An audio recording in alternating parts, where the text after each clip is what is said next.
Welcome. I'm your host, Lee Adams, and today we have a very, very special guest with us. I'm very excited to have. When you think of Pittsburgh, what comes to mind? My vote, or my hunch, is that one of the first things that comes to mind is the Steelers, the Pittsburgh Steelers. And when you think about the Pittsburgh Steelers, outside of the many Hall of Fame players that they've had in the Super Bowls, what do you think about?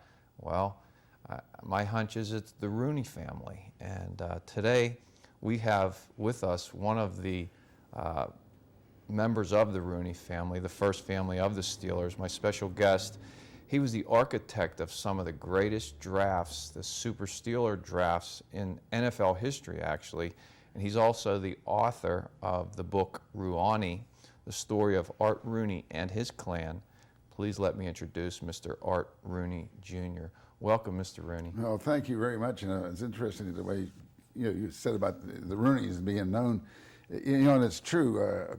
People know you not for what you have done and what you deserve, but because you're Art Rooney's son, Art Rooney's kid. And Dad used to tell us all the time. He said, you guys aren't big shots. He said, you're just Northsiders. He says, don't be putting on the dog and act like you're something that you don't deserve. Yeah. So here I am, but I do realize that. Yeah. One of the things we're going to talk about today is some of the final years of your parents, your mother and father. And the reason I mention that is I want to start with this. Just recently, my mother-in-law, Angeline Volkovac from Delmont, just passed away. She was 83 years old. Now, she wasn't a sports fan. Now, you might wonder why I bring that up right here in this interview. Well, when I told her I was doing this interview with you, she piped up immediately, which surprised me because you're a sports guy, and we're going to talk a lot about sports, but the reason she piped up was she said immediately, his father made that Rooney family sit down every night and say the rosary. Now, she's a very devout Catholic, very deeply religious person, and she really lived her faith, and she thought quite a lot of your father and had a lot of respect for your father, for his faith and how he lived his faith. And I guess that, I'm sure, had quite an impact on you. Oh, yeah, certainly. And the family rosary was very, very big. There was an Irish priest named Father Peyton who became very famous. In fact, they're trying to make him a saint. And he got to be a friend of my father. And his big deal was that a family that prays together stays together.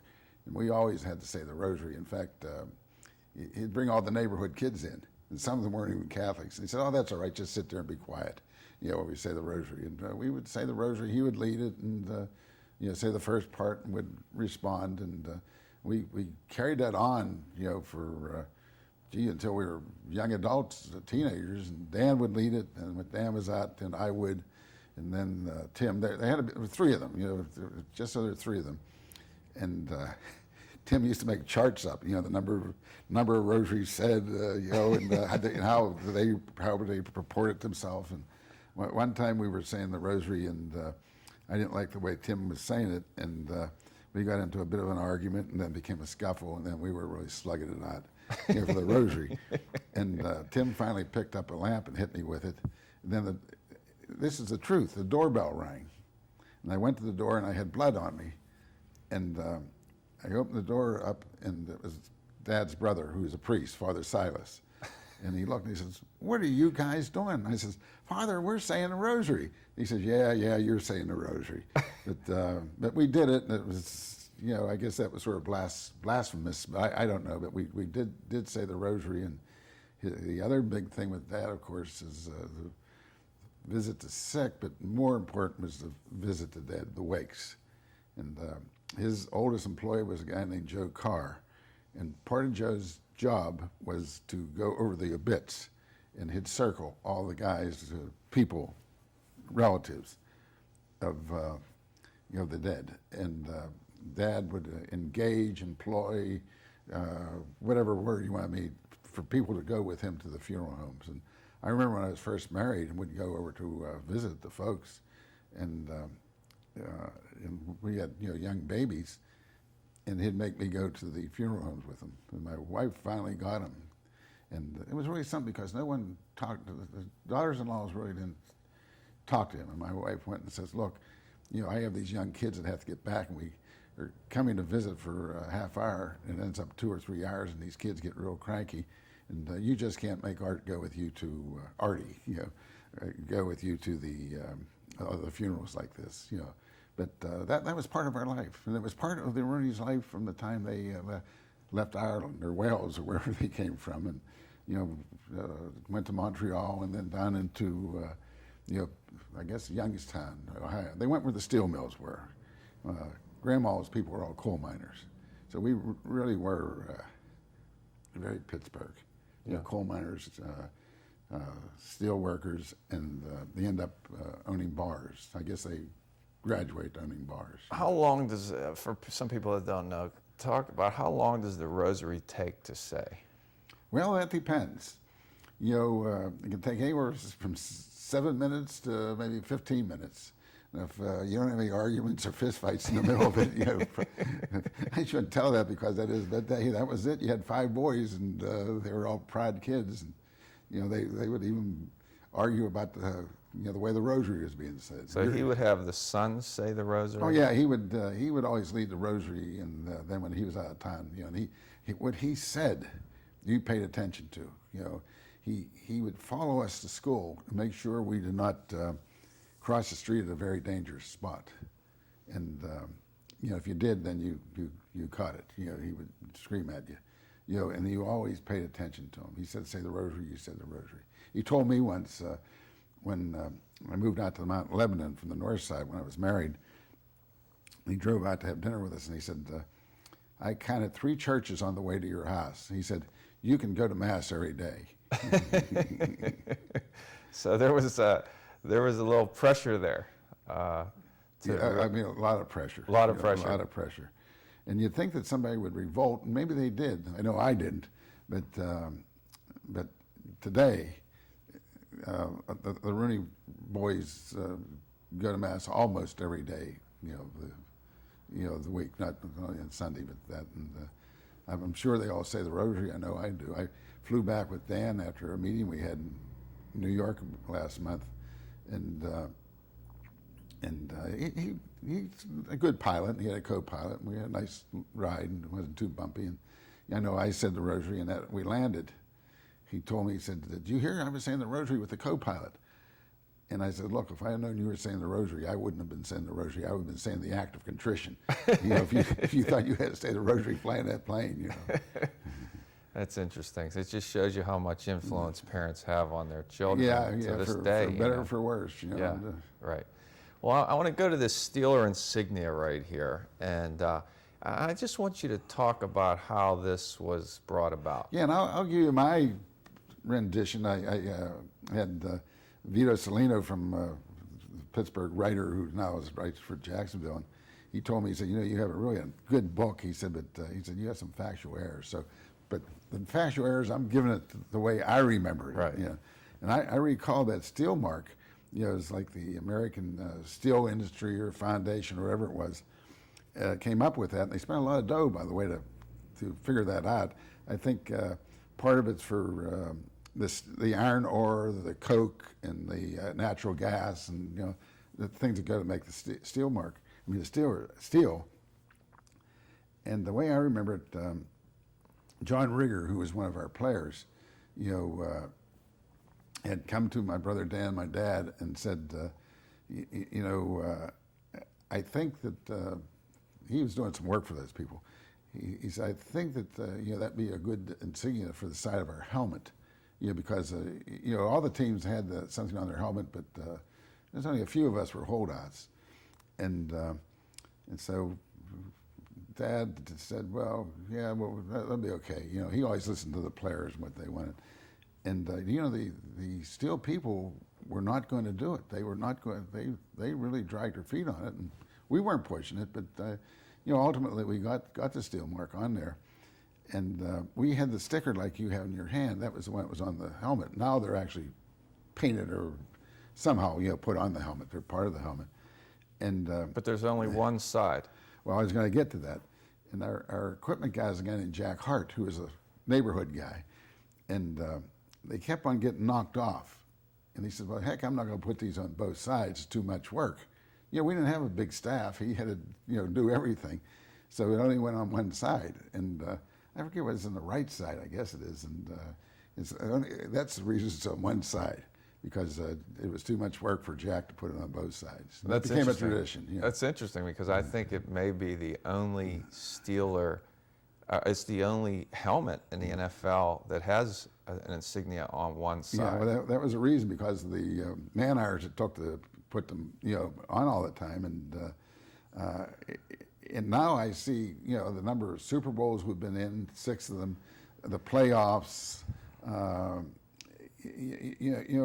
of course we just got permission to use it, but we've given the steel industry, more publicity with that steel mark than they ever anticipated or we ever anticipated. And what's everywhere. it called? It's called a hypercycloid. Name. And hypercycloid. Yeah, don't ask me what that means. Okay. Well, I wanted to talk just briefly about the first Super Bowl. The first Super Bowl you win, was it 16-6? I think that was it. And, down in New Orleans. New Orleans, and they're playing the Minnesota Vikings. That's right. But that year was an interesting year leading up to that Super Bowl, it was right? Certainly much. We had a strike that year. A strike that year. And it really, we had a good draft year and picked up some free agents too. And we went on and played the preseason while the players were on strike. And in fact, I'll tell you something, that year, for a writer, that could make a book in itself, all the things that happened then. And, Rocky Blair was the head of our players, our Steeler player, he was our player rep, in the union. And I remember he would be on the radio being interviewed by Ryan Crope or whoever the announcer was then. And the guys would call in the phone, there's call-ins, and everybody loved Rocky, and they should too, he was really a great guy. But they'd say, Rocky, do you realize, I work in a coal mine, and that's really dangerous. You'd say somebody was killed, somebody was injured, and he said, heck, I'd play football just for the love of the game. And Rocky would say, I think you're right. And he was supposed to be the player rep. And then one of the media guys, jumped on Rocky. He had no appreciation for my dad, because when he was injured so much, my dad insisted on him, Rocky, being kept on the roster. In fact, he was kept on the roster and became my assistant. We go out and scout, and he was darn good at it too. Rocky worked for you. Oh yeah, and he had that great personality. And I told him later, I says, Rocky, you'd be a general manager someday if you just kept after that. And he says, no, he says, I'm a player. I love the game. But anyways, they put the picket line up at St. Vincent. And so some judge came in and said, well, you're allowed to have a picket line, but he made him move it to a road going into St. Vincent was like a mile away, so it was really didn't hamper us. But the players we drafted that year and signed came in and they played the preseason. And they all got to think that they were really the Steelers. They beat everybody. Well, you had 4 Hall of Famers, future Hall of Famers, and a Hall of Fame candidate, Donnie Shell there. We had Lynn Swan and Jack Lambert and Stallworth and Webster and Donnie Shell, and Grossman was on that. And there's a couple more guys that ended up being players. I mean, actually, just not squad guys, but guys that played. And it was, people say it was the greatest draft in history. And we also had Joey Gilliam, the quarterback, across the picket line. And Was he drafted that year, or no, he crossed the picket line? He crossed the picket line. He was a brilliant player, but he was truly a tragic figure. Very bright, from a good family, a football family. His mother was a teacher. His dad was a coach at Tennessee State, and his brother had tried out for us, he just... Great arm. He was quick. His vision was great. He could move, and was very, very intelligent, the Irish family see so much of that with booze, and he just had this terrible addiction, to drugs, and he just couldn't get over it. But he played a lot that year, didn't he? Oh, I don't yeah, think a he lot of played- people know that Joe Gilliam played much of that year as quarterback. That's He his did, first and Super Bowl year. he was very tremendous. Except we had a great defense. Maybe definitely one of the greatest defenses in the history of the NFL. And the idea always in defense, don't get the defense in trouble. Well, Joey had great confidence in his ability and the ability of his receivers, and just maybe a titch of selfishness there too. He would be flinging the ball when you didn't have to. You know what I mean? And we had pretty good runners too. Franco Harris. And he'd be throwing the ball all over the place. And you do that, you get interceptions. The momentum changes. And so finally. Coach Noel, I guess he put in Terry Henratty for a while, and then finally settled on Bradshaw, and he says, you're going to be my quarterback through thick and thin, no what happens. And That was towards the end of the year, I believe. toward the end of the year. And Bradshaw was something because he got demoted, and he was like the #1 pick, and he was having a lot of trouble, getting acclimated and that stuff. And I'll never forget, he used to go out, he used to get there to Three River Stadium, maybe about 6 in the morning, and he would get the ground crew and some of the guys from the Steeler front office, the ticket department, anybody, just had them run patterns. And they'd be bouncing the ball off their head. The only other time that ever happened that I remember was Johnny Unitas did that with the Steelers when he was trying out and he couldn't get any playing time. He used to make all the ball boys, the camp kids, go run after the ball, But he grew a beard, he turned to the Bible. And I don't know, that's Bradshaw, but I don't know if it's what I'm saying. I don't want to hurt anybody's feelings, but he turned to the Bible. When the going got tough with Joey, he turned to some good drug. Good quotation marks about it. You know what I mean? And, Joey's parents were nice people, and his brother I knew was a nice guy and that, but I don't want to. I even knew his uncle was a scout. I scouted with him. Well, I just don't know. I don't want to hurt their feelings of saying that. But he's not alone. I mean, there's a lot of people that suffer with that, whether it be drugs or alcohol. And it was just his issue. Yeah. He was a great player, and just great.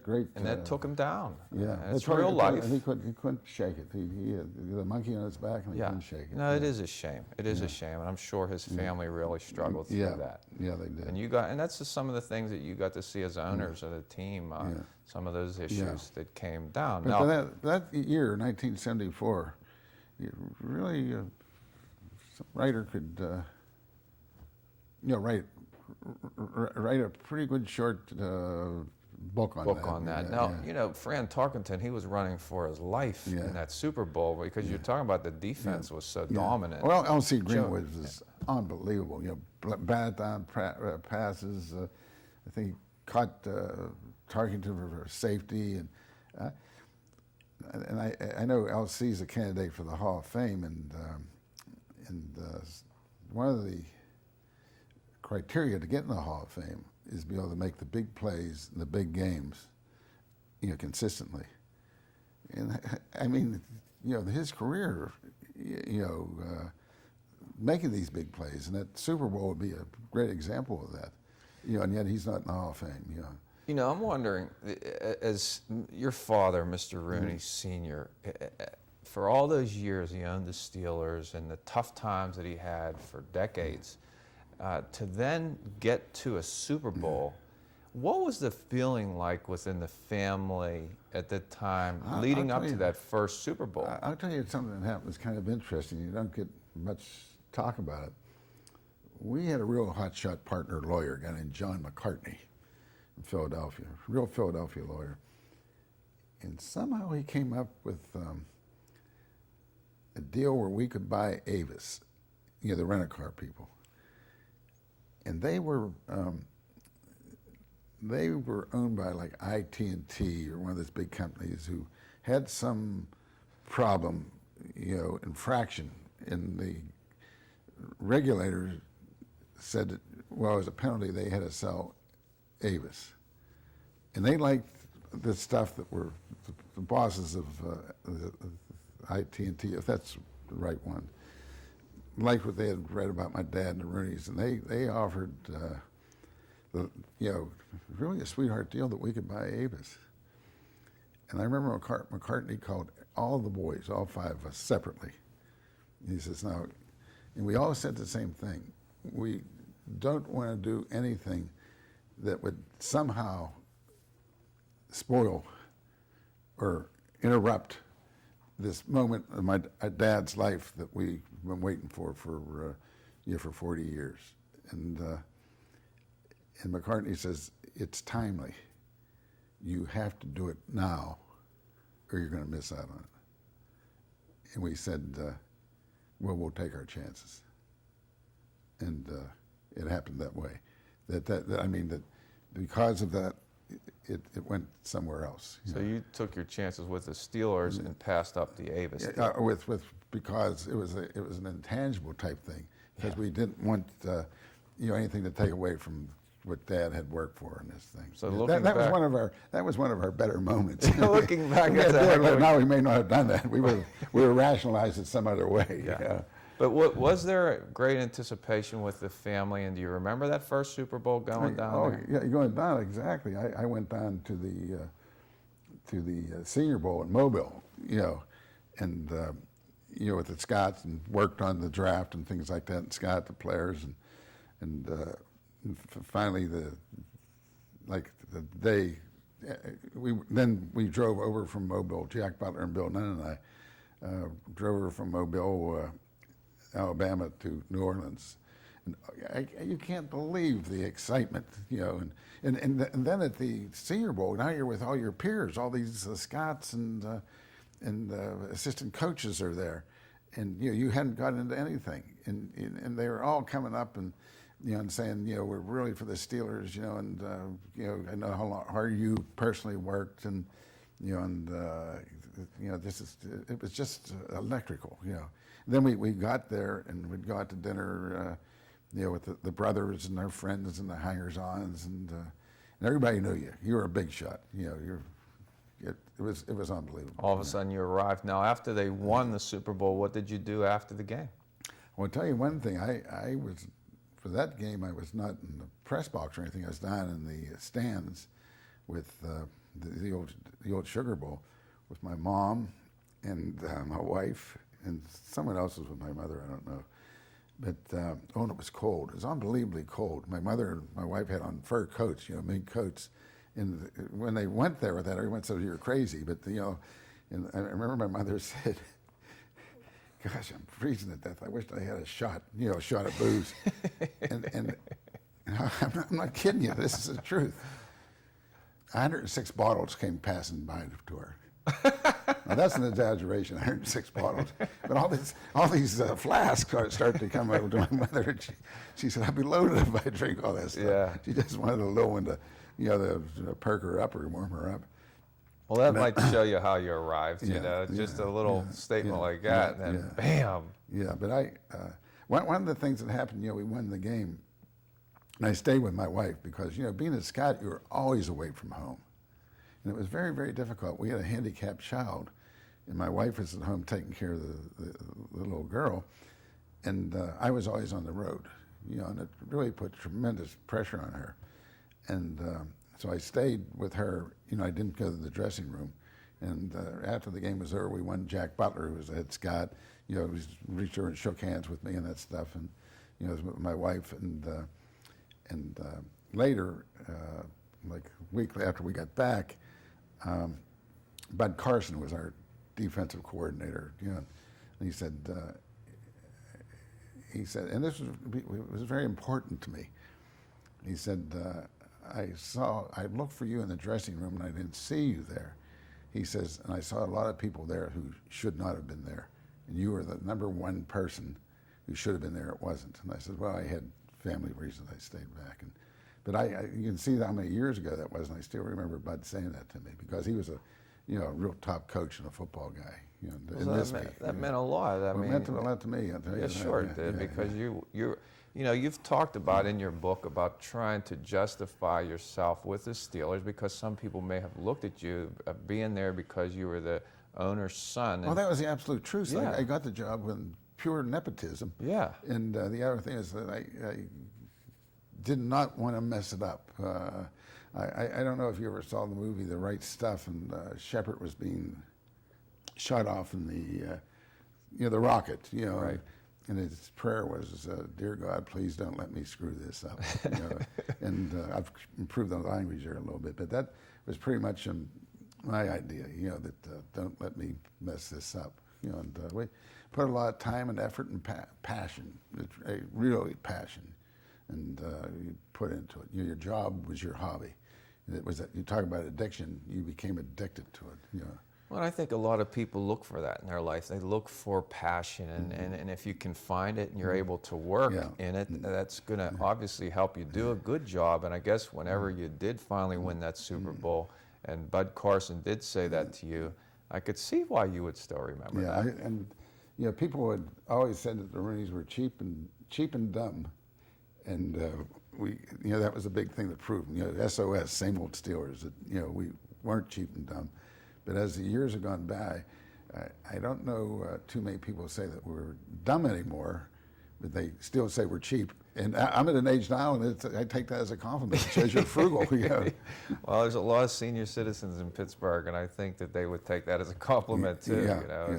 That may be a part of the aging process. Well, that plus, this is Pittsburgh. This is blue collar town, and you just don't throw your money around. That's exactly. Boy, that's my dad. And you're always waiting to be back looking for a job in the steel mill. Right. We're going down to the mines again, digging some coal. Right. Now, you mentioned Jack Butler, and Jack Butler, you work closely with Jack Butler with Blesto. Yes. And that was really, it appears, one of the real keys to those drafts, those Super Bowl drafts, is your relationship with Jack Butler and Blesto, and what you learned from them. We didn't have the money to get the coverage, the number of scouts out on the road.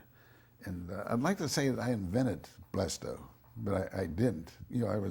I really worked at it, in the early years and things like that. But it really was Buddy Parker and Russ Thomas from the Detroit Lions and a guy named Vince McNally from the Eagles came up with it. And we, instead of just 3 scouts who were part-time coaches, part-time scouts, we ended up with 6 full-time scouts. And then the Bears came in for the Blesto. And the Bears came in, and we had like 8 full-time scouts. And then later the Vikings came. And we had 10. We ended up with 12 scouts. And Butler is in the beginning, he had to go out on the road and be the director of Blesto. At the end he was just the director of Blesto, putting all these reports together and that. And, we got so many reports that it became a paralysis of analysis type thing. How do you interpret all these reports? And Butler came up with computers. We had computers long before it was just a general thing for industry, and help us sort through all this stuff. And it was a tool. If you learned to use a tool, it was a pretty darn good tool. Right, but you have all this information coming to you. And you have to have some keys to some of the things you're looking for. What was Jack Butler's view on what were the most important things you wanted? Well, Jack was a very conservative type guy. He was a great football player. Toughness was so big with him, but some of the key things that you look for were, of course, the athletic skills, the quickness, body control. The intangibles would be football intelligence. That you understood the game and you could react to it real quick. And then toughness was always a big one. And but the quickness, control, toughness, football intelligence. In fact, we may have talked about it when Noel came in with us. The things that he said he was looking for were the great athletes who were coachable and who were decent citizens. You may as well face it. These young athletes with all this testosterone or whatever it is that getting some money on their hands. The dad said they're not choir boys, but you don't want gangsters either. Right. Now, there's a lot of people that want to move to the next level. A lot of players, that for a high school kid that wants to go to college, a college kid that wants to play in the pros. And, they all have different athleticism to them. Now, let's just say there's someone that has good athleticism, has a chance to get to that next level. What would be your advice to them? If they came up to you and said, Mr. Rooney, I'm trying to make the pros, I'm a pretty good college player, what would you say to them as to what people are looking for at that next level for them? What would be your advice to them? Well, to exploit and develop their athletic skills as much as they could. And, their technical skills too. But really, we have so many coaches now and things like that and special teams, but you have to be really a top athlete with, like I say, quickness, control. Certain things you can improve on, but you can't you can't reach the level if you don't have the genetical inheritance to get there. Like we used to bring in a All-American, say a defensive back, be a first, second, third rounder, and they'd get there and they had all the coaching and they were hard workers and they were intelligent.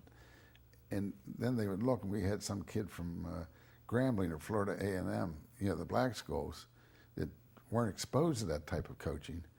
And if they're lucky enough to stick around for a while, then they start to pick it all up. And that first draft choice would look and maybe he wouldn't want to admit it to himself. This guy's a lot better than I am. Yeah. The speed, the team speed. Right. That's what Noel would say when he came in and said, you have one of the slowest teams in the NFL. We have to include and improve team speed and team quickness in that. And he came to me after the first year, second year, he said, we've improved the team athleticism and speed. He said, but now we have to start working on team intelligence, because he was very big. Again, you didn't have to be a Phi Beta Kappa, but you had to have at least football intelligence. But, speaking of that, you look at a guy like Jack Ham. Now, Jack Ham wasn't endowed with phenomenal, unbelievable athleticism. Oh, no, you're wrong. I'm wrong. He was the perfect player. He had the truly, truly great athleticism and football intelligence. I think he would have been a great coach. And he was not the biggest guy, as far as being huge, but he was like an overgrown strong safety, defensive back. But with the weights and diets and weights and that stuff, he probably went from about 212 to about 225. Maybe by the end of the year, he would be about maybe about 220, 222. But I remember a story about him that Noel was coaching in the Pro Bowl. That's the All-Star game. And my cousin, Tim Rooney, was coming down the elevator. And Tim's not a real tall guy. He doesn't look like a football guy. And he was coming down the elevator with all these defensive players, and they were complaining. Most of them were complaining that Noel was putting in a defense that was impossible to run, And this one player said, it'll work. And the other fellow in the elevator says, what do you mean it'll work? It can't work. And he says, Ham. And that fellow was complaining and said, yeah, it'll work. That's his peers, as I say, they always said that Ernie Nevers was the perfect player. Well, for me, Jack Ham was the perfect player. Well, maybe what I was getting at was he didn't have the size, the prototypical linebacker size when you drafted him. Yeah. But I guess what you're saying is he had the speed. Well, he had the speed, the football intelligence, and all the intangibles, but he had a good frame. I remember when he came to our room at the Hilton Hotel, when they came in for the indoctrination, they would come up there for just a little, orientation. That's the word, but you had some food and that stuff. And the door, somebody knocked on the door. And I went to the door, and this guy was standing there in a blue windbreaker, and just a pair of slacks, and a white T-shirt. And I said, yeah. And he said, well, I was told to come here. I said, well, you have a message or something? He says, I'm Jack Ham. Oh, I was so embarrassed. I had seen Jack a lot of times. I never met him, play with a uniform. Yeah, right. I thought he was the bellhop. And he came in, and the next day, they were weighing the guys. He was in his shorts, and he didn't have a shirt on. And his legs were legs of a big man, but his upper body, was very underdeveloped. And he had gone to Penn State, been exposed to this stuff. And when I really got worried, I said, holy heck, this guy, going to Penn State and doesn't have any upper body. But he really responded to our weight program. We had a real good weight coach, a guy named Lou Rickey. And he really responded to it, and built his upper body up. But, so you call him the perfect football player? I think he's the perfect player, yeah. Yeah, interesting. Now, speaking of Chuck Noll, you had some great drafts leading up to the Super Bowl, and the reasons for those Super Bowls were some of those drafts. But then you had to have a lot of interaction with Coach Chuck Noll during those times. Yeah, how did you get along with him? Well, he told me one time, he says, your problem is you take everything personally. Yeah. He says, it's just business. And he says, you have to have this conflict of ideas, and he says, like your teeth. And I said, like your teeth? He says, the upper teeth have to grind against the lower teeth. That keeps the gums strong, keeps the teeth strong. And I kind of listened to this, but I'm not really getting the analogy. But I guess I did after all these years. I remember it. But he told me once, he said, you don't know what a good football player looks like. You should go to the All-Star games, the Pro Bowl, they call them now. And I got mad, and I shouldn't have got mad because that was a free trip to Los Angeles or Hawaii, because I know what a good player looks like. Well, I did, but his thing was, he said, is a lot of good players together, what they look like, and but things like that. And then again, we've improved team speed, but not team intelligence. And so we ordered all these, what do you call them, transcripts from the colleges. And I remember Dick Haley and Chuck and everybody be going over the transcripts. And I told them, I said, did you guys ever graduate from college? What's your criteria to be judging these transcripts? And I remember one time we had a defensive back from Arizona State, and Chuck says, well, look at the transcript. So I got the transcript. The guy had pretty good grades in math. I figured, well, you can't fake math. And I said, look at this. He's, algebra and all that stuff, geometry or whatever they're taking.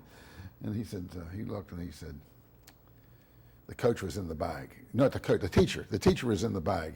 Like the coaches had gotten to the teacher and he was giving out grades. And I said, they don't do that in math courses. My wife was a mathematician, And but you had all these little arguments, like on the transcripts and that stuff. And, but again, I still say that. What was our guys? What was their criteria to read the transcripts? Well, but you had some contentious moments with Coach Noll, and so much so, I guess, that after that second Super Bowl victory and before the '76 draft, your father called you into his office. You write about that and talked to you about your relationship with Coach Noll. Yeah, that was just a little bit later, I think. But it was, generally speaking, that was about what it was. And he says, Noll's our kind of guy.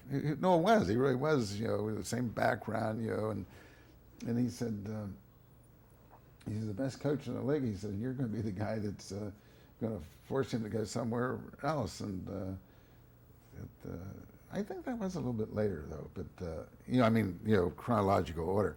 But he did say that. And he wanted to keep him. Well, he should have. He was the main gazumbo, and I think that he was the main reason we, started to win. I'm not saying that we wouldn't have got somebody else. When we brought him in, we tried to get Coach Paterno, who stayed up at Penn State, and. Was he your first choice? He was Dan's.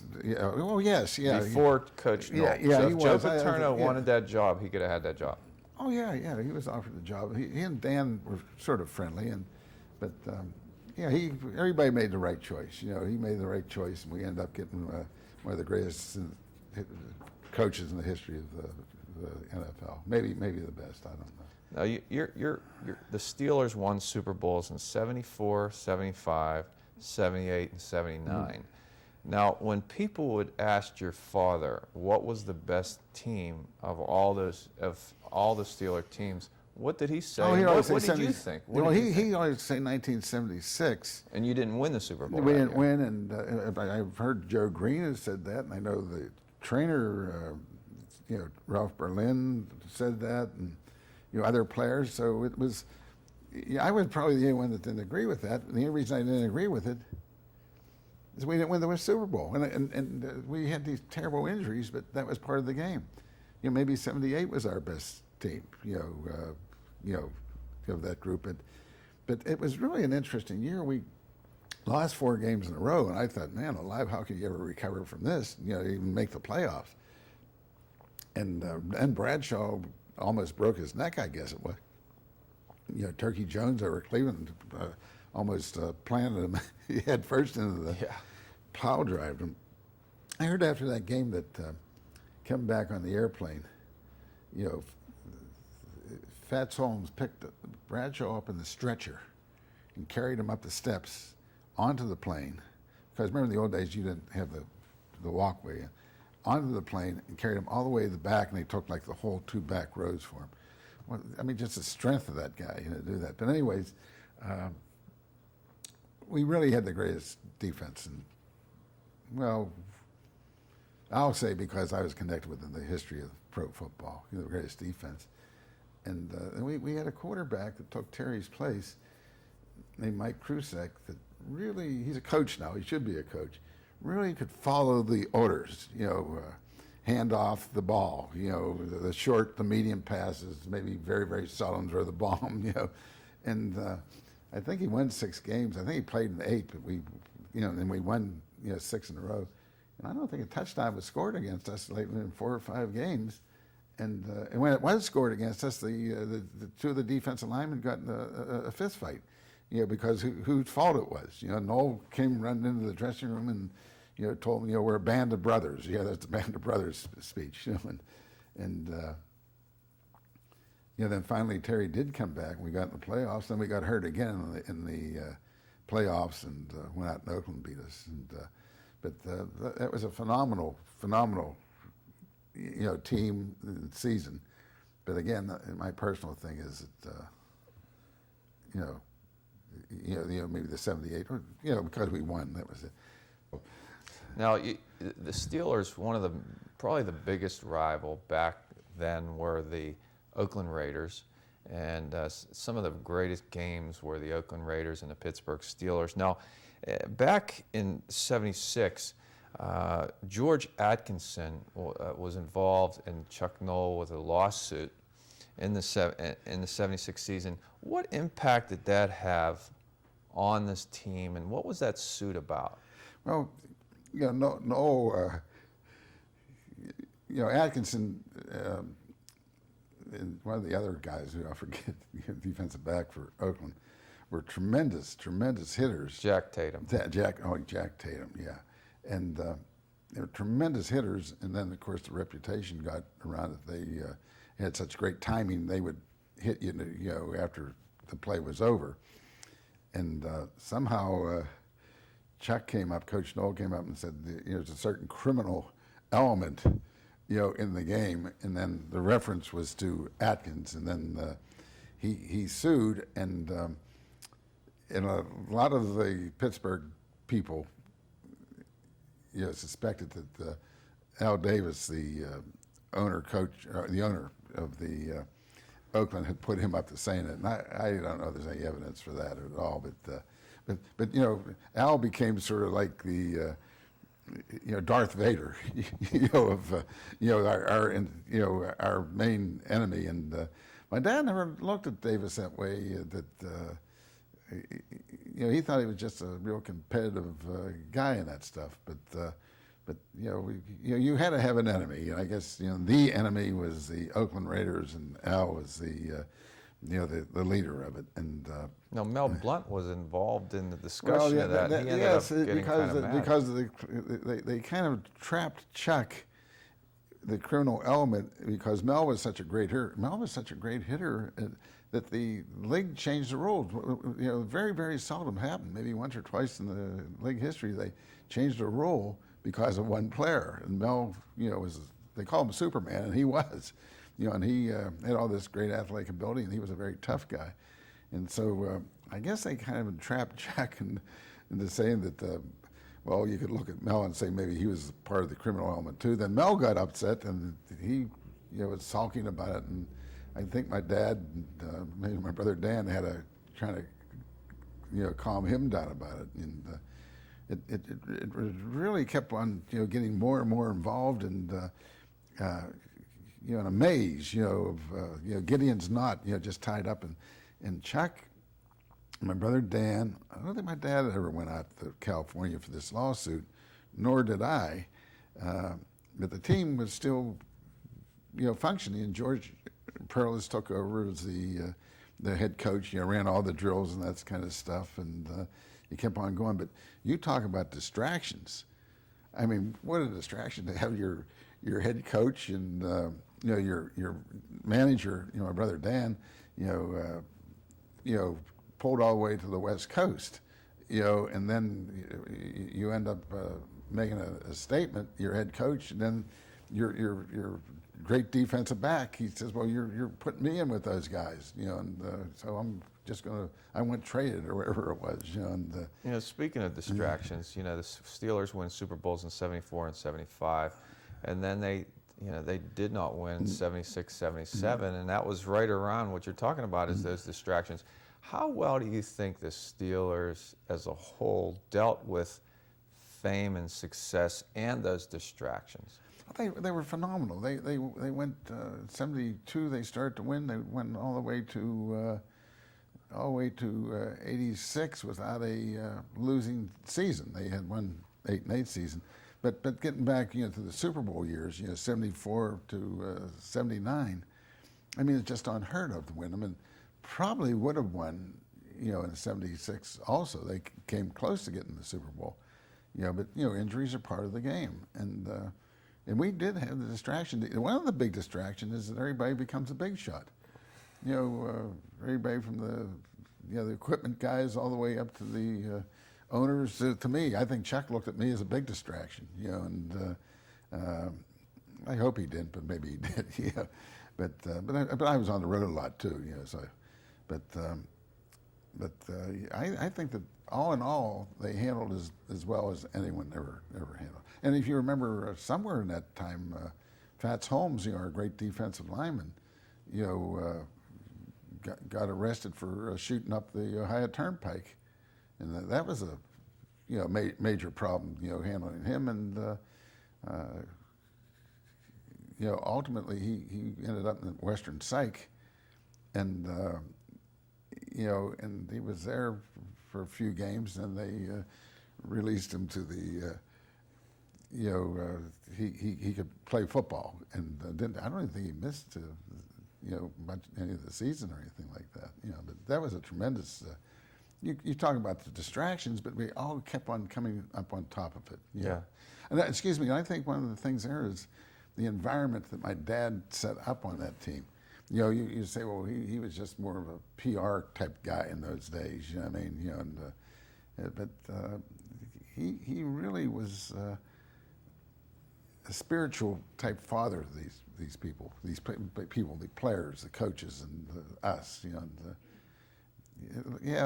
Just looking back at that now, I think that he set the tone. He set the tone. He was a regular guy. He'd go out and he'd be out there with the grind crew, and he'd be helping to put the cover on the field. He was an old man then, and I used to get a kick out of that. They were more worried about him getting hurt putting the cover on the field, or he'd be sitting up on the tractor smoking a cigar and got ran over once in practice. They'd start talking to somebody, one of the players ran him over. But that said a lot about him, and him working with the grounds crew. Yeah. Now, the other thing I want to talk about is Steeler Nation. People, I don't think, this is so unique to Pittsburgh, and Steeler Nation just travels all over the country. There are bars all over every city in this country, Steeler bars that they go and watch Steeler games at. And I can tell you, when I was working at Ryan Homes, and the Steelers lost the Super Bowl to Dallas Cowboys. Now, after you go 4 for 4, people in Pittsburgh, I think, start to think that if you're in the Super Bowl, that means you're going to automatically win the Super Bowl. Well, in that 5th Super Bowl, they did not win the Super Bowl. And I'll never forget how a roofer that worked for me, I didn't see him for 2 days. And I called him, and he comes, and I said, well, what's wrong? And he said, I had trouble getting out of bed, after the Steelers lost that Super Bowl. And I wonder if you have a sense of how important the Steelers are to the city of Pittsburgh. Well, having grown up with my dad, keep on telling us you're not big shots, and you were lucky to be born where you were born. And you're just North Siders.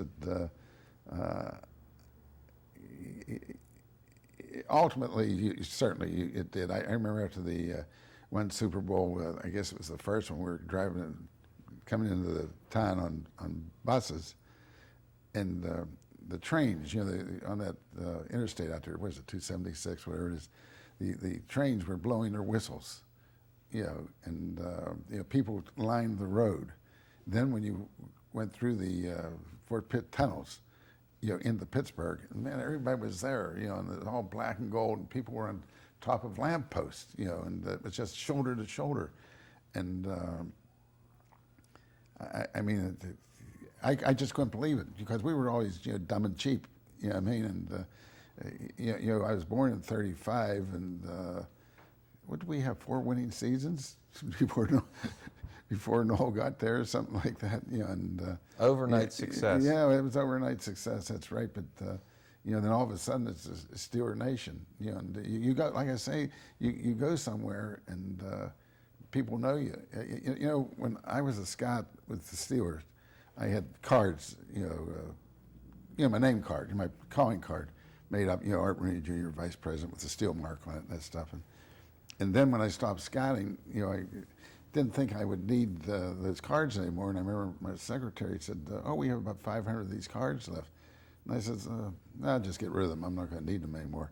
It's just a shame to do that. And I said, well, if we send out a program or anything, just put one on. So.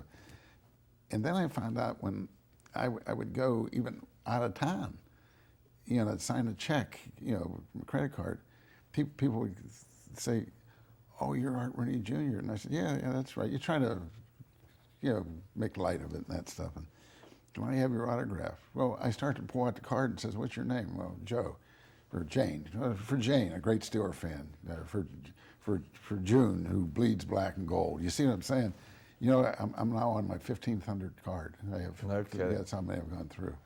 But how does that affect you as a person? You're getting all these accolades, and people are just really treating you so special. I would think that's a hard not to have an effect on you. Well, it has an effect on you, but I'll tell you something. I guess what my dad kept on preaching to us kind of took with me anyways. That if I'm a big shot, but not because I ever did anything. Heck, I even wrote a book. It has about almost 500 pages in it, and I read the thing, and I write as I speak. And if it wasn't for Roy McHugh, I don't know if there'd probably been a book, but it would have been a laughing stock. So I mean, I just see that, almost anything I did, someone else had an effect in doing that. And I don't want to sound humble. What did Churchill say about that guy? Well, he has a lot to be humble about, because I just look in the mirror and I know that so much that I have is because of my father and the people around me. Well, and he taught you such great humility. Yeah, I would say so. And what you've said, that, I guess that has really counteracted all this special fame of Steeler Nation. Yeah, well, I was a football player, and I did my best, but I wasn't really that good. Well, you kind of come to grips with that too. You're not blaming someone else if you're not that good. And I was in the Marine Corps. You're just another guy. And I managed to hang on, but I wasn't, Machine Gun Kelly or anything like that. And so many things that I've done personally. We're talking personally here now in my life. I'm not the Jack Ham or the Terry Bradshaw of the real world. But I do okay. And I was lucky to, darn lucky to be Art Rooney's kid. Yeah. Like I say, even this latest thing here, this book. Well, if I wasn't lucky enough to have one of the best writers that ever came out of Pittsburgh and editors, I can't believe it. I was going to give it away. Yeah. I was going to give the book away, put it in libraries and give it away. And a couple readers I had said, you can sell this thing. Now we're on our third edition of it. Yeah, I was just thinking about this.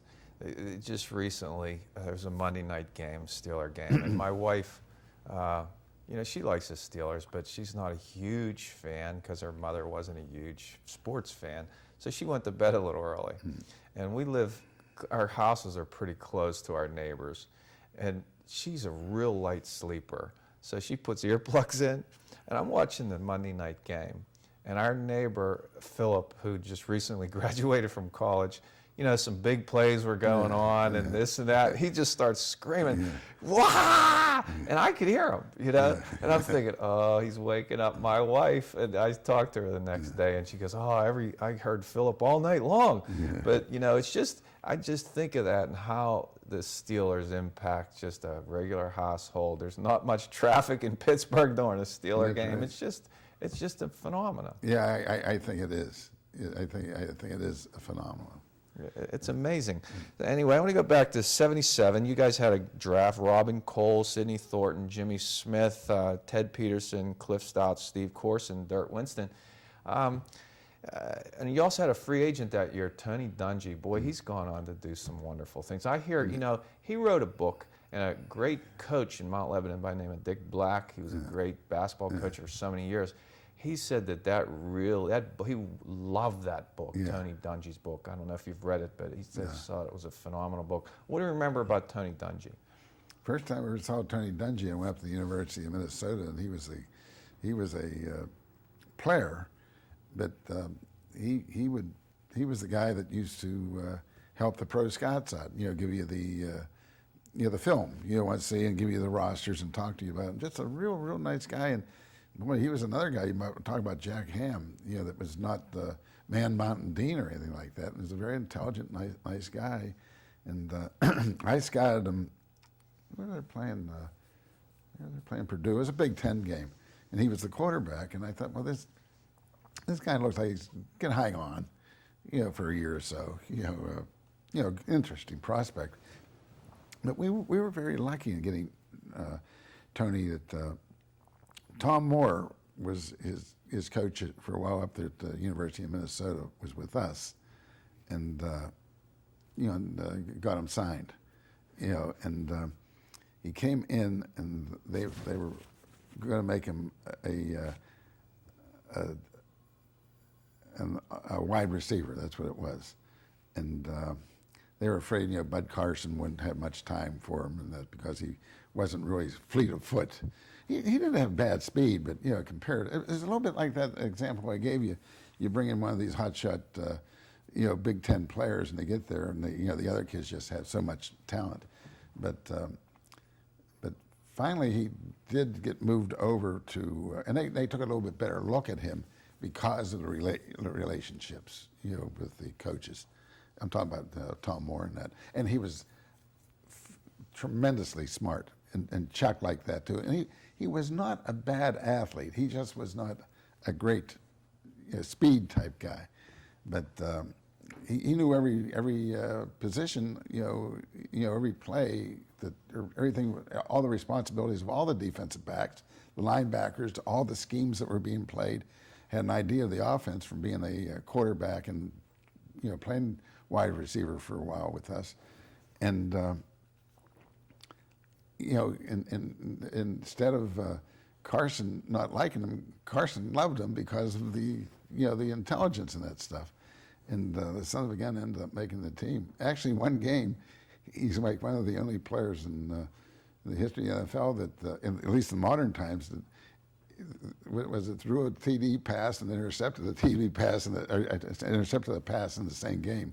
Some statistic like that. So. But he's a very likable kind of guy. It was interested in everything you were doing, and I know he taught my son Mike how to jump rope, because Mike was a great 6'6" guy, a little clumsy, so he taught Mike to jump rope, and the kids, the ball boys all just loved him. And in fact, when Tony went to Indianapolis, I sent him a congratulations letter, and he sent me a little card back and said, he says, "Tell Mike I'll have all the guys jumping rope here in Indianapolis." So that type of stuff. He has some of the same qualities that my dad would have. Yeah, he does. I was thinking. I'm sorry, about I don't that. think I answered your question. No, that's okay. Sort of carried away. That's there, okay because I think. He has that tremendous faith, and I think his book really speaks to that. Yeah, he's a very religious, Christian type guy. But a smart guy. And a good guy. Yeah, and a real good athlete. He just wasn't, a great speed type of a person. But I would think he would be your father's type of guy. Oh, yeah, big time. Yeah, big time, big time. Now, another guy that was in that draft, that we had him here as a guest on our show, and he was preaching about the ills of steroids with Steve Corson. Yeah. Steve Corson, he met an untimely death. I believe he was cutting down a tree, and the tree fell on him. But he came here and talked about how they were passing out steroids at the University of South Carolina like it was candy, and the things that it did for him. I mean, what's your thoughts on Steve Corson? Corson was truly a great athlete. We have all these little tests we give, like the vertical jump, the high jump. He had, for a heavy guy, was a tremendous jump. He was really a fast guy. It was like a 4.6 40 or something like that. And this bench press and all those statistics were real good. And he did play for us and started for us, and he was a steroid guy. Now I'll tell you this. Noel was very, very much against steroids. Anytime we would give the test out and they'd find steroids, he didn't want them, and went to player. But it went beyond Coach Noel. It was a tremendous competitive thing. If you were going to compete with these guys, and these players were all competitive, and the game meant so much to them that you just couldn't police it until the National Football League came up with, with the help of medical science and that stuff, the ways to check it. And they now, have all these things in order, they're random checks. And still guys are coming up and getting caught with it. And, but Steve took it to the extent that I think it had an effect on, him emotionally and definitely physically. Yeah. They thought he was going to need a new heart, but right. The guy put the same energy into combating, steroids and getting himself, remaking himself. He got to the point where he didn't need a new heart.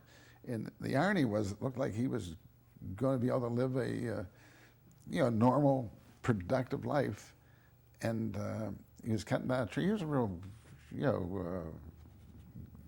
outdoors type guy, and he's cutting down a tree, and the tree was going to fall on his old dog, and he went to save the dog and got crushed to death.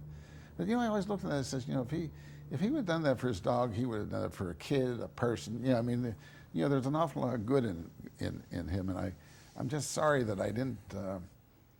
I never got to know that Steve Corson. Well, he was doing wonderful work talking against steroids and really educating people. Well, he young found athletes. a cause in his life, and it got his own life in order first.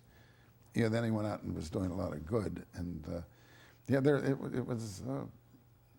I don't think that maybe the coaches in college or pro had an idea how bad they could be. Noel did. He used to lecture us all the time. The Scots, why he was against steroids. Well, it certainly was a very big competitive advantage, and he spoke to that quite a bit. Now, over the years, the Steelers have had, everyone knows who their head coaches have been, but they've had just a myriad of assistant coaches. Who are some of the assistant coaches that really stand out to you and what they brought to the organization. Yeah, the first guy I remember so well was Jack Butler, who was an assistant coach, and because of the terrible injuries he had to his legs, got into scouting. Was a very, very, he was really my dad's type of guy too. And of course, the other one's Dick Hoke. Gosh, he was Mr. Consistency as a player, and then as a coach. I think he was with us. His jersey number is 42, and I think he was with us for 42 years. 10 years as a player, and about 30, two as a coach. And he left us, and I think he went down to Lindsay Military School in Wheeling for 1 year. And everyone knew he would be a good coach. And I think, I know Chuck was looking for a coach. It was his, Dick had just retired and been in high school. And, I don't know. Everybody was telling him, hey, Hokies available. And it was almost like you always read about it, somebody's going to want to marry a girl and wouldn't do it. And then when someone else, they find out somebody else was, he stepped up and said, well, I don't want to marry you. And the way I remember this thing is that the University of Pittsburgh was going to hire Hoke as a coach, and Chuck jumped right in. And, like I say, it was 32 years as a coach. Boy, what a pension that guy has as a player and as a coach. That's a great analogy. Back at the Super Bowl in '75, you beat the Dallas Cowboys down in Miami, and Lynn Swann made some unbelievable catches that day. It was, it become a cliche, but poetry in motion. It's a ballet type moves, and it's concentration and focus, and he was a tough guy too. And people don't know that. He played 8.5 years because he'd go for the ball inside, and he was taking all these head rocking hits, like our current quarterback's taking, but he made the tough catch, and and the consistently the big play. And I remember once, just not too long ago, we were talking about great players, what they do, and he says they catapult the other players to a new level, and I thought that was pretty good. They catapult just the normal players to a new level. And gosh, we had at least 9 of them on our team during that time, not counting LC and Donnie Shell, who could, catapult the. Yeah. They used to say that about the old Yankees. You put the pinstripes on, and you play to the very top of your ability. Yeah. And I think that's one of the things we had in the '70s. Maybe throughout, you put the black and gold on. You play your best. To another level. Now that '78 Super Bowl team, it seemed that Coach Knoll kind of opened things up for Terry Bradshaw and let him throw the ball. The league changed some rules too. So that was probably the bigger part of it. Then he came of age, and I'm talking about talent-wise and seeing and understanding, and then the receivers we had, Judge Stallworth and Swan and Jimmy Smith, and we had Shanklin, Frank Lewis. We had some real good receivers. Shanklin and Lewis were both Pro Bowl guys, and of course the Stallworth and Swan, you were Hall of Famers. But what a great rivalry that became with the Dallas Cowboys of Tom Landry, Roger Staubach, and in that year Tony Dorsett. My grandfather always used to get a kick out of Tom Landry and that hat and the suit and the business-like manner he was. I remember as a little kid, the thing that impressed me about Jock Sutherland. I was a real little kid, but he was a dentist, and he looked like he was going to the dental office. The coaches in those days used to dress in suits and ties, and if I can remember right, I think the assistant coaches did too. But I have a theory about it now that the coaches aren't allowed to dress that way. They have to wear the team gear because you sell all that stuff. Say, gee, did you see Chuck Knoll or Bill Cowher or Coach Tomlin? Boy, that's a nice shirt he has on. I'd like to get one of those. Yeah. Now, after the 78 year, things seem to have changed in terms of the media. And you write a little bit in your book about John Clayton Yeah. and how a new breed of reporters. Well, yeah, there was a competition in the media. My father used to say that too. He says in the old days, he mentioned Harry Keck and A.V. Boyle, way back, that they went to a big fight in New York, and Havey got a snootful and couldn't write, and he and Keck were not friends at all. And Harry Keck wrote his article for him in his style, in Havey's style, and turned it in. And they weren't friends, but there's a certain camaraderie. But now with the the electrical media and the written media and that stuff, the competition is tremendous. And it's not that John Clayton was a bad guy. In fact, he's a very admirable guy. He used to cover the Steelers for some little shopping center paper.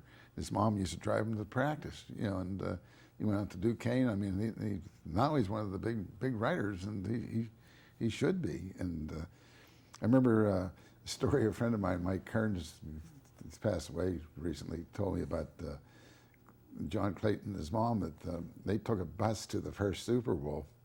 We should have talked about this earlier, about the first Super Bowl. And John Clayton was about 16 years old and couldn't drive yet, and his mother, came with him on the bus. And Kearns said that Mrs. Clayton and John were the only two sober people on the bus. And I said, well, did John drive the bus? He said he couldn't drive the bus. He couldn't drive a car. And but I mean, John was just a phenomenal football fan. And of course, it's paying off now. He's one of the gurus. That's his passion. But Yeah, I well, guess, yeah, that's exactly right. It's his passion. but your father was always able to put, I think you write about put the criticism in its place back when they were. Really, I know that, my mother once would not read the sports pages, and I said, why don't you read the sports pages, Mom? And she said, well, I like Pat Livingston and Jack Sell so well. Sell was, grew up with us, and she said, I don't want to read it because whether they wrote something bad, I don't want, my friendship with them is more important what they write. But I remember one time, Sal wrote really a tough article. We were up at St. Bonaventures at the training camp, and the team really was playing bad in the preseason. And Sal wrote just a real tough story, and I was really upset, because I had known him from the time I was a little kid and that. And Pat Livingston got me and says, he said, this is our job. And he says, in the headlines, we don't write the headlines in the stories. Someone else does that. And my dad came up, to visit the camp at St. Bonaventures, and he and Sal were laughing and that stuff, and visiting and joking and that stuff. And I thought, how could he talk to him? And he had it all in perspective. These guys they have a job, and they have a job to do. And we did stink the joint out, as we'd say, But they really were a little bit protective to the chief. You would think that they were really vicious, but they were just they knew how far to go, and not to say too. Well, it sounds like because of how he treated them. Oh yeah, he treated them as he would like to be treated. Right. And he always used to say, the thing I'd love to be is a sports writer. He said, geez, you get into all the games free, and you can get all the they could feed you at halftime and that stuff. And I always got a kick out of him saying that, because my dad was really a great sports fan. He really enjoyed not only the boxing and the football and the baseball, but he got to like basketball too. I think, one of the things, I think about your dad, and I think about Pittsburgh and how real and authentic this city is. And he was just a real authentic guy, an unassuming guy. Even with his great success, he just did not put on, as you say, put on the dog. And he was really a regular guy, and he could relate to regular people, so much so that you have a story in your book about how a rookie did not even recognize him coming into the organization. A story or two how they just thought he was some guy working, whatever, and they didn't even realize he was the owner of the Steelers. I think it was Mike Collier, the guy that ended up running into him one time. He came in, as a rookie, and he was, my dad was cleaning up the ashtrays. He used to have that old sweater on, and he would have a new suit, and after he wore it once, it looked dumpy on him. You know what I mean? And but he was cleaning up the ashtrays and that stuff, and start to talk to this kid and visit with him. And the rookie was very, very nervous, and so my father left, and then Joe Green happened to come by, and he said, "Boy, that's a nice guy there. That's a nice guy that works here." And he said, "That works here." He said, "He owns a joint. That's Art Rooney." But he was very, very much like that, I'm assuming, and he had a real gift for remembering names. Man alive, I can't do that. I can't do that. But he worked on it too. And I know toward the end when he got very elderly, would go to camp and it'd make me. He wouldn't come up early until the team got cut down some because he didn't want he wanted to be able to address the players by their name. And I would stand with him, and like a young player would come by, and I'd whisper his name, Like let's say the guy was a redheaded guy, and I'd say that's, Bill Jones, and it'd say, "Hey, Red, come on over here." He said, "Bill," he said, "I'm Art Rooney. I own this team." He says, "I really hope you do well." But he really had that knack, and he would go into the training room, and like somebody was on the injured reserve, they couldn't be out in the field, would be playing cards with one of the assistant trainers. My dad would sit down and play cards with him. And this one guy was hurt enough that he missed the whole season. And the next year he didn't make the team. And a couple years later he came back, just to say hello to everybody. And my dad walked up and not only asked him how he was doing, but how his wife was doing, and the name, and the little kids by name. And the guy said, "Man," he said, "I didn't even make the team." He said, "I was just hanging around here because I was hurt." And he said he remembered everything about me. But it was a gift, and he did work at it. That and going to funerals, and he wasn't very big on going to weddings. He would go to weddings only if he had to, but the funerals, the wakes, and the great story about when my mom passed away. Her wake was out at Devlin's funeral home out in Westview, and he was going in to visit, with Mom, and the fellow was there and said, "Oh, hey, Art, he wanted to visit my dad." And he said, "Yeah." He remembered the guy. It was some Irish fireman. And he said, this guy said he was 92 years old, and I wasn't even going to lay him out, but I thought I would. Maybe some of the old firemen or something would come visit him. He said, but nobody is. So my dad went in and told this bereaved son a couple of stories about his dad. Then he went down. He signed the book, the visitation book, and went down to where Mom was laid out and told everybody, "You go down and visit that guy. He was a great guy, and he was 92 and all of his friends were dead." Then he went and got Devlin, the funeral guy, and he said, "Any of the extra flowers that come in here, you put down in his room." And the old fireman's room was packed with flowers, and then the book was Joe Green, Jack Lambert, and all these people would come to visit my mother, to sign that book for that guy. And even people from out of town, George Hamlis, but he had a real knack for the random act of kindness, and he was sharp enough to pick up on it, to do this, and yeah. Well, that comes from the heart, and I mean that really endears one, and really to Pittsburgh is what endeared him to Pittsburgh, and that really rings true in Pittsburgh. And you say, given free rein, your father, the chief, would pretty much make himself available to anybody. Yeah, he was. I remember Bishop. The guy became the cardinal. But anyways, he said he had a dinner for my dad. Said, the big thing about Art Rooney is that he's very generous with his time. He had time for everybody. Boy, if you were trying to make an airplane, you went to the airport with him, you were in trouble, because everybody talked to him, and he talked to everybody. And who reined him in? Who managed his money and his time? Because he had to have someone to help manage that. Well, the money part, I think he always did have a guy like Fran Fogarty, but Fran had passed away, just to keep track of these type of things, and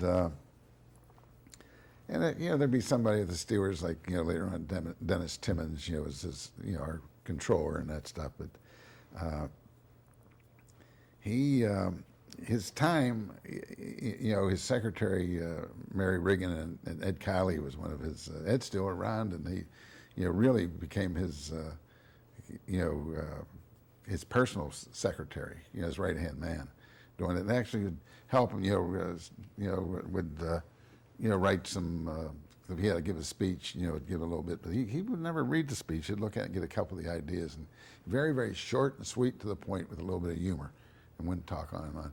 He could, what we're doing here, he could do very well, especially in the environment with you, but if it was formal, he would be very, very guarded how he said it, So it's interesting that you bring that up. If he was sitting in this chair right now, what would he be like? What kind of conversations would we have? If he was relaxed, we'd have exactly the same type of conversation, only 1,000 times better, and because he had more of a background than I did, and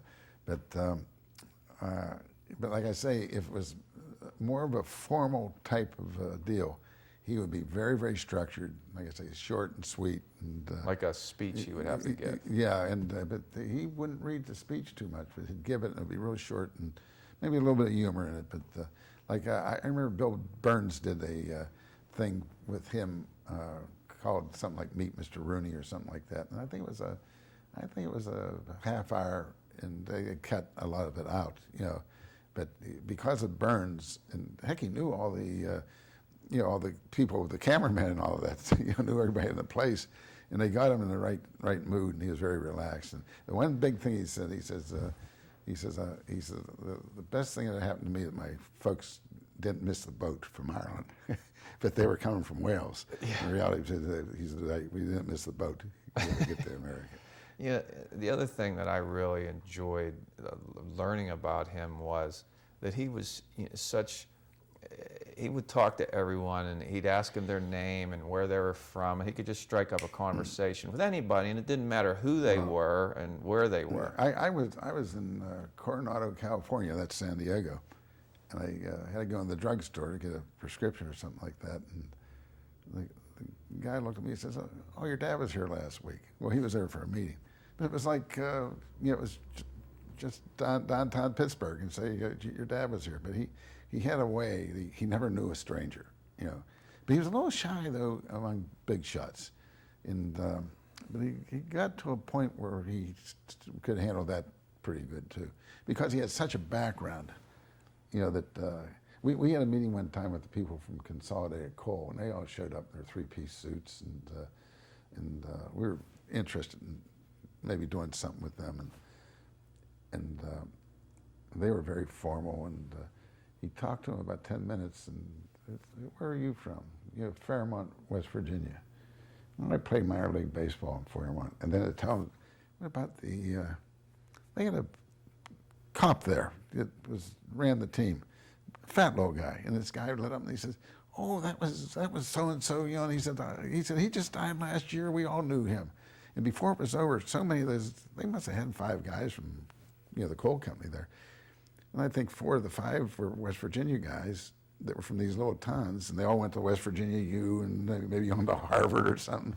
But after it was over, they had their jackets, their vests unbuttoned and their ties down. And talking to the chief, they loved every moment of it. But he had that knack, of being very, very disarming. And I think it was just because of his regard for other people, regardless of who they were. Yeah. He took an interest in other people. Not everybody does that. No, a lot of people don't know how to do that, or they just aren't interested. And right. I remember one time we were in an airplane we're going somewhere, and he was kind of tough on his boys. At least, my brother Dan and Tim knew him a lot better than I did. I listened to every word he said, and I listened to how he said it. But we were on this airplane coming to somewhere, and he was really talking to me and going over some things, and I was just cherishing every second. And the gal came up, the stewardess, interrupted us and says, "Can I get you something to drink or something?" And I said, "No, we're not interested." He said, "Never ever talk to anybody like that." He would not speak to me on the rest of the trip. And but then I saw him one time do the same thing to my brother Tim. Tim, we were having a discussion, his business discussion. His secretary interrupted him, and he gave her heck. And my dad said, he said, "I couldn't work with you for 5 minutes," and picked up the newspaper and read it. And that was, our conference. Yeah, but people were very, very important to him.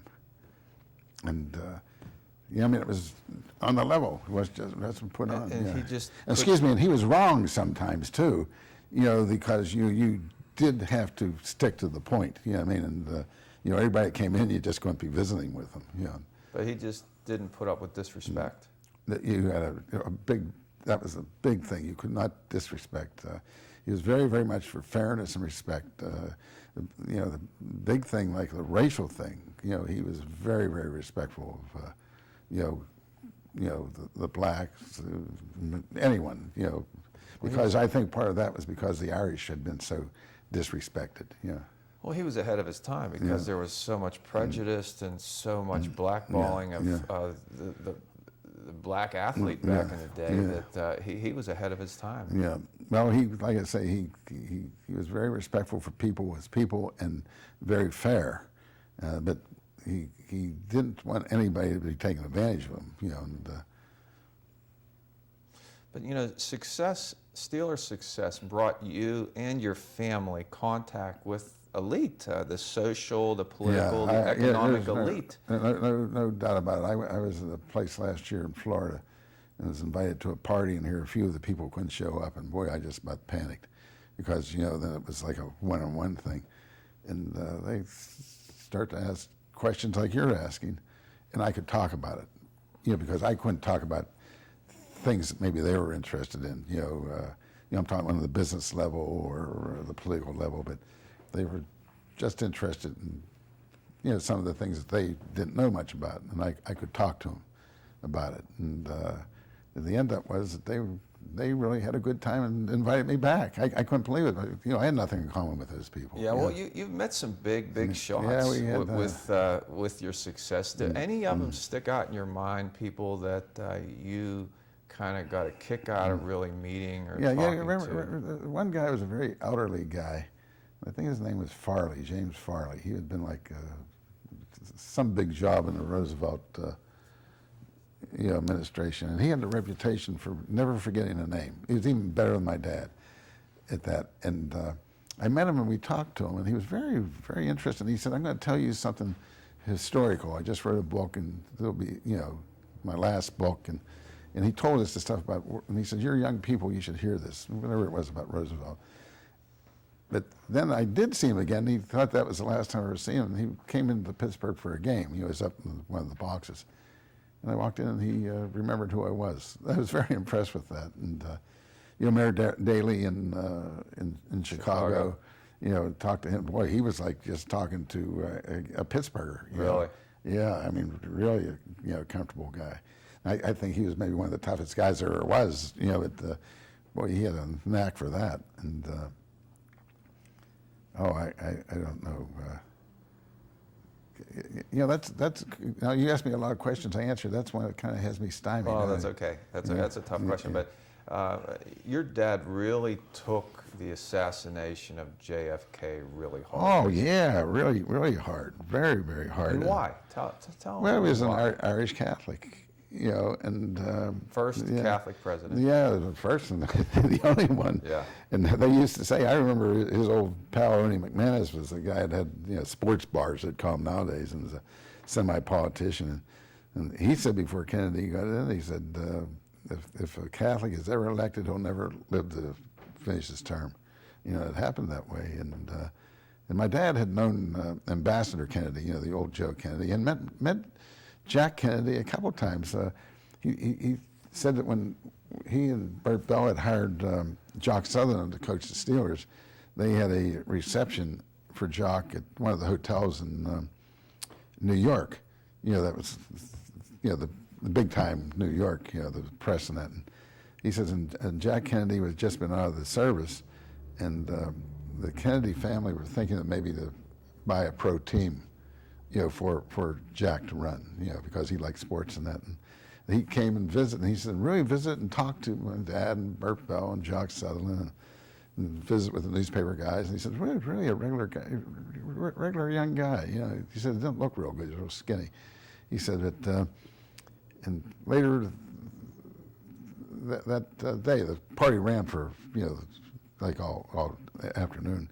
And he came back and visited again with him. And he said that, he always remembered him, that he was really interested in the game, and he knew Whizzer White, and things like that. And he had met, my father had met, Joe Kennedy a couple of times. And when he got shot that way, boy, he was really just like shaken. And it was very interesting. He never really went back to Dallas again, and it was on the need-to basis. The league was having a meeting, or it was a big playoff game or something like that. But he would always be going to his farm in Maryland, or to one of the racetracks. There was always coincidental that he just couldn't make the trip, and he did tell me.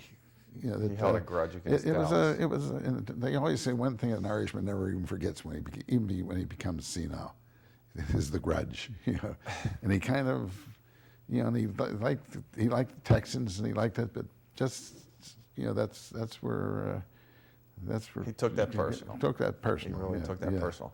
Now, 1979 was the last year of those 4 Super Bowls in the 70s, and that was against the Rams in the Rose Bowl. Yeah. And it was kind of a home game for the Rams, and they had a Bud Carson with the Rams. He was an assistant, so he really knew the Steelers pretty well. Oh, very, very, very much. He knew the Steelers and all their instincts and the way they called the plays. And some of the coaches were accusing Bud. They played them that year, the year before, that he had stole the plays. Stole the signals. And it became almost like a battle between, of wits and that, of Bud and Chuck. No, but Bud wasn't even the head coach. Malvasi was the head coach. But it got more like the coordinator in that, and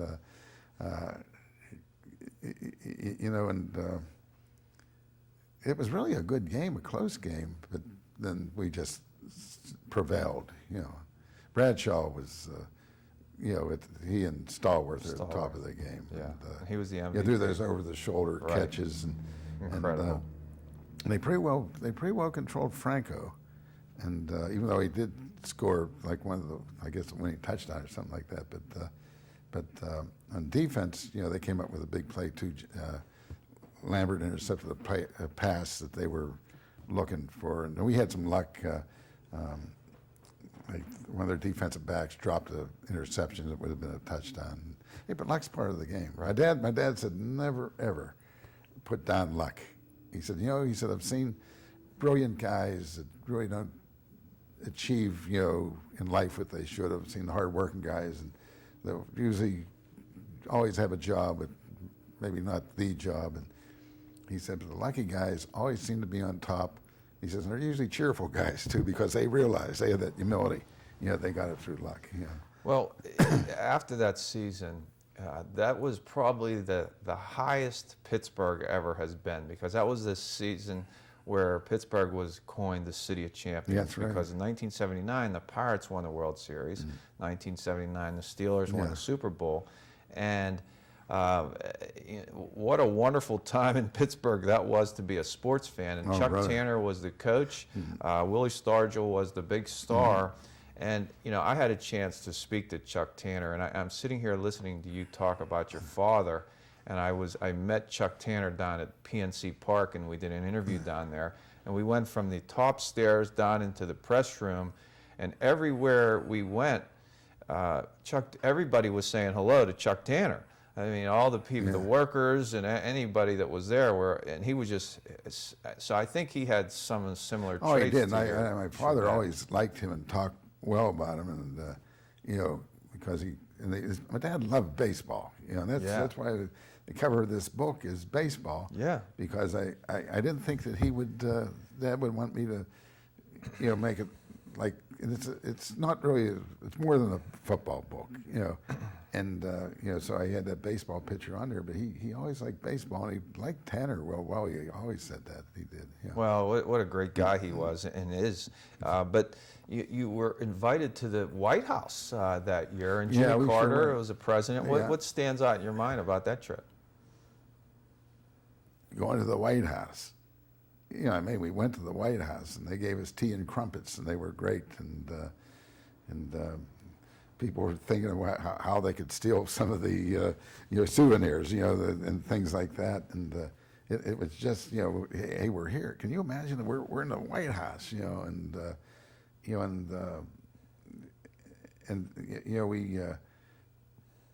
got to go up on stage and get our pictures taken with the Pirates and the the president, and it was just a phenomenal happening. To actually be there.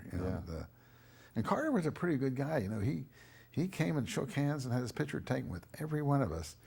And now we went after the last Super Bowl 2 or 3 years ago, and Bush was there, and Bush was real good. He was just personal and things like that, but we never got to meet him personally or to have our pictures taken. Of course, it was wartime too.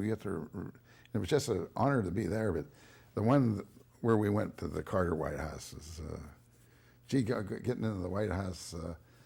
This last time, it was like getting on an airplane. You had to be searched and go through all those X-ray machines, and I understand, but it was quite different, but it was a tremendous honor.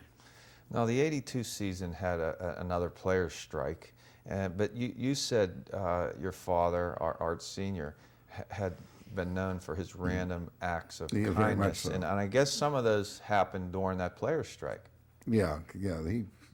One thing he was, I don't know how random it was, but he kept everybody on the payroll when there's no money coming in, because and nobody missed a payday, and including me, because a lot of times you say, well, we'll show knock the executives off the payroll too. Yeah.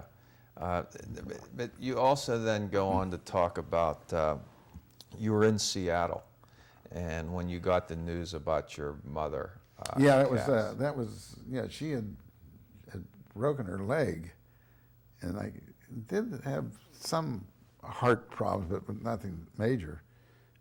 And it was both of those things together. That the leg and the big cast, and her circulation not being that good, and she died. And you were all in Seattle. Yeah, well, Dad wasn't. He was in Pittsburgh with Mom, and Dan and I were. And it came in, and she had died, and I mean, it was just like, the game went on, but they were very nice. The Seattle people, gave us one of their offices. Never even watched the game, never thought of it, and just sat there. And the thing that impressed me a lot about that was coming back on the airplane. Dan and I were up in the front of the plane, the first class section, and all those players came up and for their condolence. And the thing that impressed me so much were the black players. They all, the mothers are so important in the black society, and they seem to really get it. How important was losing your mother? Yeah. All these big guys, and they're almost crying. Never thought of that. Yeah, that was. No, I never really think too much about that. You brought that back. That's sort of a touching type of thing. But in our home, my dad was away so much, and he pontificated a lot. When he talked to you and that stuff. But Mom was always Mom, always so comfortable, and you would always migrate to the kitchen, where she held her court. Dad was in his den with 2 TV sets. A radio going a lot of times to pick up one of the baseball games, the news and another sporting event on there, and always on the phone, always on the phone. he really didn't have that much time for you. And you go back with Mom, and She get had a soft time. drink or Yeah. a cup of tea, and usually something good to eat, and just the time she had. Now I'm talking about as adults, not kids. You think you're a big shot, and you go with the chief, and then you're going back to see Mom. You know what I mean? Yeah. So that was a major, major blow to lose your mother. And I think I did have in the book, and Roy sort of set the environment for me to say it. What was it like? And similar to you and what you're doing here. And I said, Mom was Mom, and Dad was Art Rooney. Your dad was a legend, but your mother was yours. Yeah, I understand, and we all have mothers, and we wouldn't be here without them. No. And just a wonderful impact, and it must have been tough being in Seattle and getting that news, and how much your mother and meant to you. A long flight back, you know what I mean? Right. And Dan and I had shared so much, the team when it was 6 years of a losing season, and we shared this passion, of making it better. It did get better.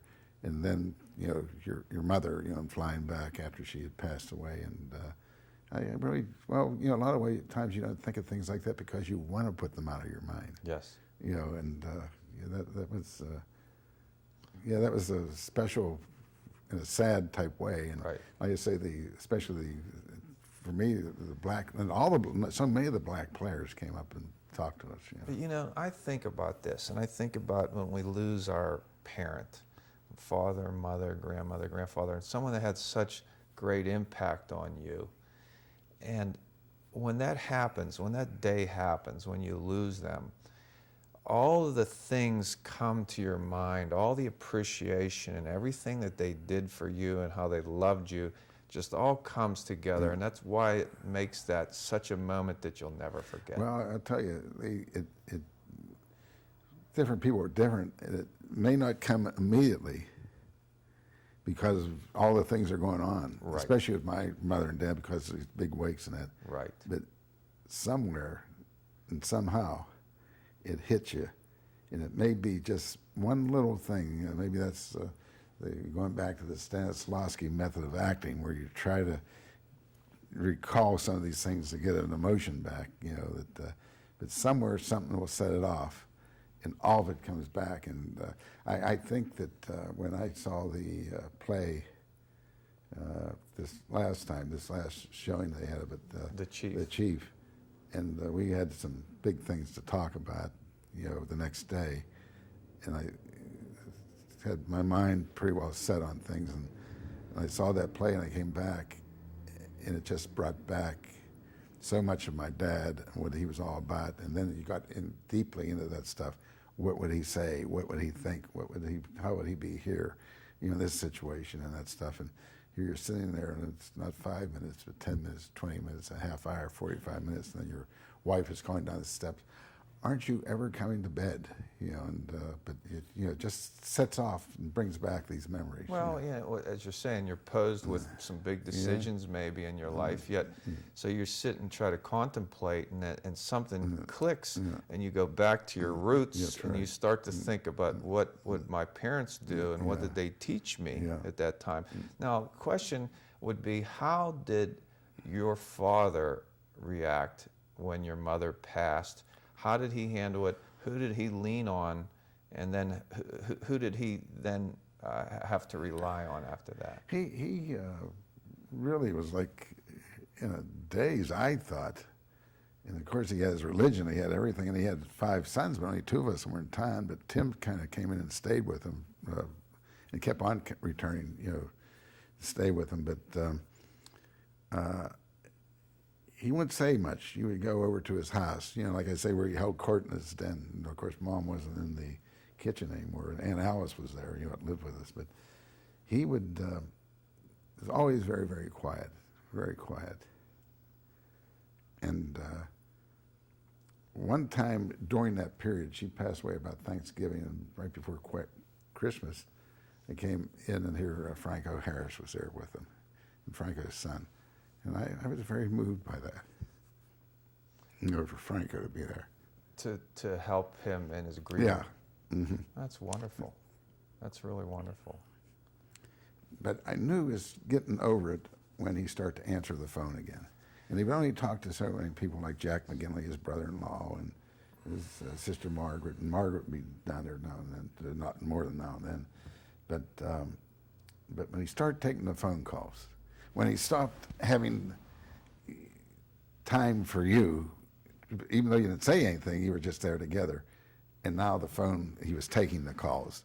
You know what I mean? And then you find yourself going back to the kitchen to talk to Aunt Alice, you know, and I knew that he would, but that went on for a good month. You know, he was kind of just in, you know, another, somewhere else, you know, just wasn't himself. But he got over it, you know, he got over it and moved on. You know? Yeah, but what you make me think of when you talk about Franco Harris is that when people are in grief, and there's people associated with you, many people just want to kind of give you space and let you try to deal with it. Yet, once in a while, someone will walk through that barrier, and it was Franco Harris and his son. For me, it was because, you know, like I say, she died at Thanksgiving, and it was closer to Christmas, but that's only like 3 weeks away, you know. But I was very, very kind of touched by that. I don't know what proper word to use. Because Franco had trouble with the team too. Remember, you know, that was the end of his career. But again, he showed compassion. Yeah, very, very much so. You know, but he was close to his brother-in-law Jack McGinley, who was a special guy, and of course his sister was there, my aunt. But he was very, very just removed. You know, for it seemed like about a whole month. And then he'd start to get out of it. And he was back to being Art Rooney. You'd go to visit him, and you know, he had time for you, but you know, he didn't have time for you. But I knew he was getting okay then. Well, then, you know, a lot of people his age, you know, could have gone into a complete downer for the rest. But he got over it, and the best he could. Yeah. Well, yeah, that was a blow to everyone. Now, there's a chapter in your book that I actually cheated, and I jumped ahead to read it before I was supposed to get there, because it was something that I was so interested in, and it was the chapter about Danny Marino and the draft. You know, I got to see Danny Marino play as Central Catholic when he played my alma mater, Penn Hills, a few times, and I just was blown away by the skills of this kid. He could just throw rockets as a high school player, and then he went on to that great Pitt career. And after his senior year, there were a lot of rumors about him, and not great rumors about him. And you guys were in the draft situation, and it's a really great chapter, one of the best chapters in the book for people that are really interested in, because there are some people that say that if Danny Marino was drafted by the Steelers, the Steelers may have won a couple of more Super Bowls. But you were in the draft room with Chuck Noll, and you had a couple of choices there. Can you just talk a little bit about that? First of all, Chuck Noll and my dad were in love, you know, the athletic thing, in love with Danny Marino. And Chuck really liked him, you know, tremendously as a prospect, and not even a prospect, as a player. And we had Bradshaw. We weren't sure. We thought that he was going to be coming back. He wasn't that old when he retired. And we had a guy named Cliff Stott that they liked real well. And we had drafted a kid named Malone, who Mark Malone. Yeah, but Mark had more talent to be probably a guy like that Cordell Stewart we had, like the slash guy. But he ended up getting hurt and couldn't do that. But that was one of the factors why you would not draft him. And then there were rumors that he was involved in some things that he shouldn't have been involved in. And I'll never forget, my father called me into his office once, and there had two cops in there, plainclothesmen. And boy, they looked like cops. You know what I mean? And they had investigated the whole thing, and they said that he was, college kid, was on top of his game, and and he was no choir boy, but he was not really a bad person or anything like that. So I had told Noel and Dick Haley, the personnel guy. But when it came time to draft him, my dad really wanted to draft him. It was always on me about it. When it came time to draft him, and Noel had the final pick, final say. We had three guys, Danny Marino, Gabe Rivera, and a kid named Remington, who was an offensive lineman from Nebraska. And Noel was very good. He says, "No, Remington has real bad knees, and he's going to have a short career." And it was the truth. He had about a 4-year career. The centers usually played to 10 years. And he said, "We have quarterbacks." He said, Chuck said, why don't we, or we will, start where we started before and build this team from the defense, on the defense. Anyway, we start with Joe Green, remember? And so we took Gabe Rivera. My dad was crushed. And I remember about 4 rounds later, Don Shula called Chuck, about Marino, and he said he's the best player. He should have been drafted in the first 5 guys. See, but well, you talk about your dad, who he wanted Marino. You talk about Chuck Noll, who had the final say, and he picked Gabe Rivera. Oh, He yeah. said you started with defense. Let's go with Yeah, defense. that's right. But how about you? Where were you? Where were you in that? If someone had said to you, and think about back at the time, it's up to you. Where were you kind of leaning? Because you're in that room. I have to be perfectly truthful with you. And Chuck was right about Remington. The injury. So it was really 2 guys. I thought that we wouldn't go wrong whatever we did. Now, one thing, I'm second guessing now. The defensive lineman wasn't going to win a Super Bowl for you, but the quarterback could. You see what I'm saying? But at that time, I was thinking, well, whatever we do is going to be okay. We're going to get a real top player here. But Chuck kind of got me off the hook there because he made the decision, and I thought it was a good decision. And I thought if we had taken Danny Marino, it would have been a good decision too. But I was very satisfied with the decision. Well, I didn't really second guess myself in that. We had the players rated that way, and we took them the way we had them rated. And the head coach wanted to go in the way of the defense, okay, because I did have the comfort of the other 3 guys, which was, one got hurt, the other retired, and the other Cliff Stott, didn't deliver. He wasn't as bad as people said, but he didn't deliver for us. Yeah. But to add insult to injury over that decision is the terrible, terrible accident that Gabe Rivera was involved with. Yeah. Talk about the circumstances surrounding that, and then when you heard and what you and your father did at that time. Well, he unfortunately, Gabe had a drinking problem. It wasn't drugs or anything; it was a drinking problem, and that's like one of the major drugs in the country. People don't even really look at that.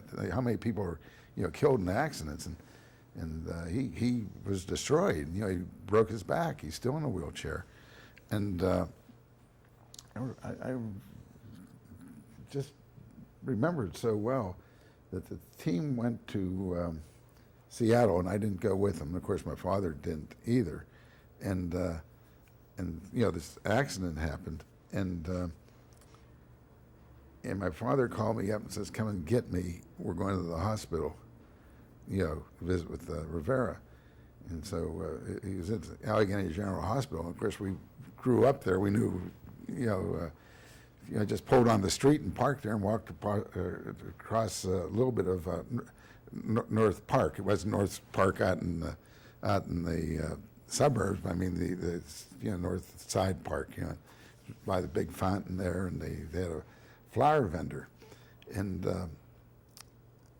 Cedar Avenue and North Avenue. And we'd cross Cedar into the park, and this flower merchant threw into my dad's chest, handed it to him, this great big bouquet, and he said, "Here, Mr. Rooney, this is for Gabe." And so my dad took it and thanked him, and "It's so nice of you." We crossed the street, North Avenue, and went into the hospital. As soon as we got out of the sight of the flower merchant, he put the flowers in my chest and said, "Here, give this to the head nurse for Gabe." So we go upstairs, and Well, before you go on, why do you think he did that? Yeah, what was your... my dad, he didn't want to walk around with a bouquet of flowers. That's Yeah. why. And he Okay. the kid do it. Okay. He was embarrassed about it. Okay. And So then you go head on in to see him. we went to see him. There was in the the intensive care room, and I remember it was all so sterile, and you could really smell the. It's not ether anymore, but whatever the anesthetics and the things like that, and maybe even I don't know what dried or blood smells like, but it's just all those smells put together, and it was dim but not dark. They had the lights dimmed down, and like I say, so sterile and not white, but sort of a bluish color, and then the nurses were there in their their blue smocks and that stuff, and Gabe was in bed, and he was in and out. I mean, he was like in that twilight zone, with the painkillers and in like the shock, and we walked in, and he also had the blue smock on, and so my dad went over and took his hand, and I got the other hand. And he was strong. He just held our hands. It didn't hurt, but like, hold on, hold on. He didn't know anybody. Here's a Texan here, and something's horrible happened to him. And my father started to talk to him, and in a very hushed tone. You've had something bad happen to you, but you're in the very best place you can be. And these people are good here. They're nice people, and they know what they're doing. They're going to take good care of you, and I will be here to take care of you. And your mother's coming, and she'll be here very soon. And I think his wife was already there, but not in that room at that time. And just kept on talking to him. And I looked, and like I said, Gabe wouldn't let go of your hand. And this is my boy Artie, with a Y on it, Artie. And you know him.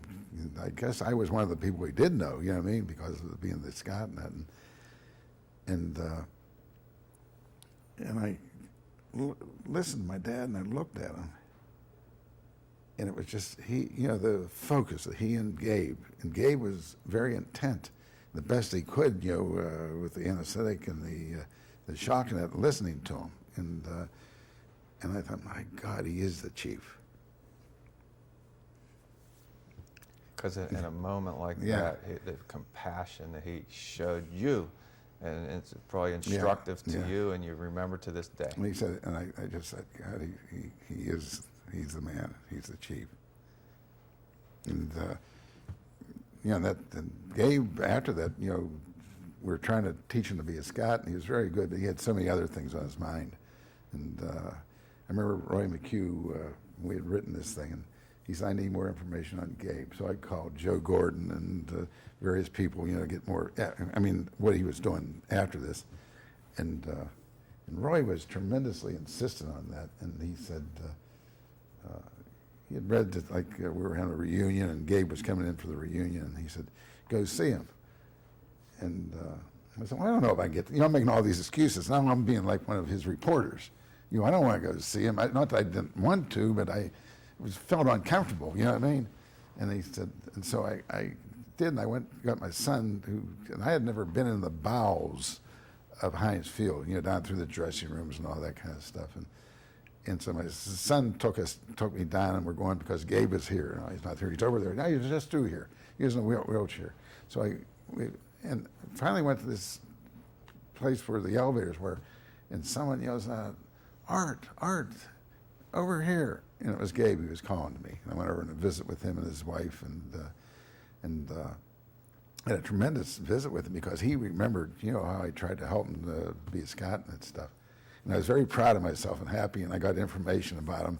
And I went and, told Roy, I did your assignment. I felt like a newspaper guy, but there's only like a word or two that, from that little meeting I had with him, we got into the book. But I thought that was, people would say to me, what are some of the good chapters you wrote in the book? I'd have to say that was a pretty good one. That was and it was, a lot of that had to do with Roy McHugh, spurring me on and that stuff. But also your father and who he was. Yeah, well, that was strictly, the way I remembered that. And I remember that more than I did the draft, where we talked about. I'm sure you do. And we're out of time, Mr. Rooney. I just want to thank you for coming. That your recall and the anecdotes that you have and the stories are just absolutely priceless. And I can't tell you how much I appreciate you coming and sharing those with Well, some of them were a little personal and got a little personal. And you're such a disarming guy that I forgot that somebody's actually going to be watching this stuff. Well, I thought it was just a conversation with us. But it's real. It's real, and I think I appreciate that, and I'm sure other people will too. But I want to thank you for coming and sharing. Thank you with for us. having me. And I want to thank you all for watching. I hope you enjoyed our conversation with Mr. Rooney. Some of the wonderful parts about the Steeler history and his father and his family, just great stuff. You can order his book, Ruani, from the website artrooneyjr.com.